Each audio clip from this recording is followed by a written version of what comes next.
गणपतये नमो नमः। श्री सिद्धिविनायक नमो नमः। अष्टविनायक नमो नमः। गणपति बाप्पा मोरया। गणपतये नमो नमः। श्री सिद्धिविनायक नमो नमः। अष्टविनायक नमो नमः।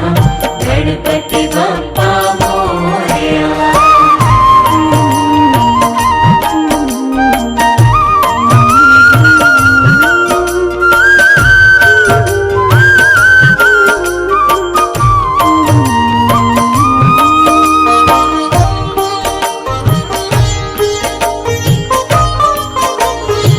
आज ये हमारे लिए बहुत बड़ा पर्व है और हमारी जो ये हरिद्वार की भोलेनाथ की नगरी है, आज यहाँ पर हमारे गणेश जी का स्थापित किए गए हैं और पूरी धूमधाम से ये उत्सव मनाया जा रहा है हमारे हरिद्वार में। मैं सभी प्रदेशवासियों को और हरिद्वार वासियों को इसकी हार्दिक शुभकामनाएं बधाई देती हूं। आज यहाँ दक्ष प्रजापति के प्रांगण में यहाँ जो गणेश जी की ननिहाल इस रूप में मानते हैं, यहाँ गणपति जी की पूजा अर्चना हुई, उनको स्थापित किया। 9 दिन तक भव्य दिव्य रूप से विधि विधान से उनका पूजा अर्चना होगा। उसके बाद गंगा जी में प्रवाहित किया जाएगा। भगवान गणेश जी से प्रार्थना है कि सभी देश भर में सुख समृद्धि प्रदान करें। और आजकल जो एक बहुत ही बरसात के समय में कई घटनाएं घटी है, भगवान उनके सभी मृतक आत्माओं को अपने चरणों में स्थान दे और परिवार को दुख सहन करने की शक्ति भी दे। गणपति जी अपने ननिहाल में विराजमान हुए हैं, क्या करें? गणपति जी अपने ननिहाल में विराजमान हुए हैं। ये पूज्य रविंद्र पुरी जी महाराज जी के यहाँ जो महंत हैं, भक्तों में, अधिकारियों में, सभी में बहुत हर्ष है, बहुत खुशी की बात है। और निवेदन भी है आसपास के भक्तों से कि वो आएं और दर्शन करें, उनका मनोकामनाएं पूरी होंगी, कल्याण होगा, क्योंकि सर्व विघ्न हर्ता भगवान गणेश को माना गया है। तो वो आकर के इनके चरणों में अपनी अपनी अर्जी लगाएं और सबकी मनोकामनाएं पूर्ण हों। रिद्धि सिद्धि के दाता है, प्रथम पूज्य। हाँ, प्रथम जब तक गणपति की आराधना नहीं होती, कोई भी देवी देवता प्रसन्न नहीं। मानते हैं? हाँ जी, बिल्कुल मानते हैं, बिल्कुल बिल्कुल। ये अकाट्य है, उसको मानना क्या है, ये तो अकाट्य है। सभी भक्तों से अनुरोध है कि वो आकर के भगवान गणेश का पूजन अर्चन करें, उनके चरणों में वंदन करें, उनका दुख दारिद्र, अपने दुख और दारिद्र से छुटकारा पाएं।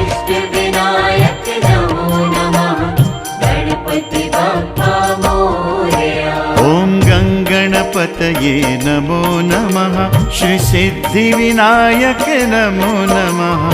अष्टविनायक नमो नमः। गणपति बाप्पा मोरया। हर हर गंगे जय मां गंगे।